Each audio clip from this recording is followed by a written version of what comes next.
Hi everyone, আজকে বানাবো আমি চাউমিন। চাউমিন বানানোর জন্য আমি এখানে কিছু সবজি নিয়ে নিয়েছি।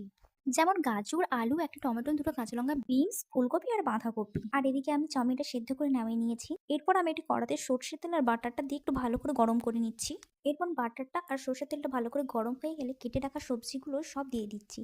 এখানে কিন্তু আমি ফুলকপিটা দিইনি, ফুলকপিটা একটু পরে দিয়েছিলাম। তারপরে আমি একটু ভালো করে নাড়াচাড়া করে ভেজে নেব। তারপরে দিয়েছিলাম পরিমাণ মতন হলুদ আর কিছুটা লবণ। দেখতেই পাচ্ছ সবজিগুলো আমার সুন্দর করে ভাজা হয়ে গেছে। ওই কড়াতে আমি কিছুটা সর্ষের তেল, কিছুটা কালো জিরে আর বাটা দিয়ে তেলটাকে একটু ভালো করে গরম করে নেব। তেলটা যখন গরম হয়ে যাবে এরপর আমি দিয়ে দেবো কিছুটা কাঁচা লঙ্কা দিয়ে একটু ভালো করে ভেজে নেব। তেলটা যখন গরম হয়ে যাবে তারপরে আমি কেটে রাখা টমেটোগুলো সেগুলো আমি দিয়ে একটু ভালো করে মাখিয়ে নিচ্ছি। এরপর আমি রেগুলার ব্যবহার করা মশলাগুলো দিয়ে দিচ্ছি। এখানে লবণের পরিমাণটা আন্দাজ মতো দিতে হবে, যেহেতু আমি সবজি ভাজার সময় লবণ দিয়েছিলাম। এবার আমি মশলাটাকে ভালোভাবে কষিয়ে নেব। যেহেতু টমেটো আমি লবণ দিয়েছি, টমেটোটা খুব তাড়াতাড়ি নরম হয়ে যাবে।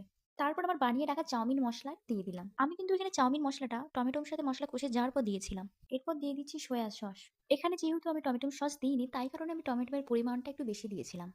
এরপর আমার টমেটোমের সাথে সব মশলা ভালোভাবে কষানো হয়ে গেছে। এবার আমি মশলাতে সেদ্ধ করে রাখা চাউমিন ও সবজিগুলো দিয়ে ভালোভাবে মাখিয়ে নেব। দেখো বন্ধুরা, আমার কিন্তু চাউমিন বানানো কমপ্লিট। দেখে বলো তো কেমন হয়েছে? খেতে জাস্ট অসম্ভব সুন্দর হয়েছিল। বাড়িতে একবার ট্রাই করে দেখো। বাইরের চাউমিনের থেকে অনেক সুন্দর খেতে। টাটা বন্ধুরা, আজ পর্যন্ত একটা ভিডিও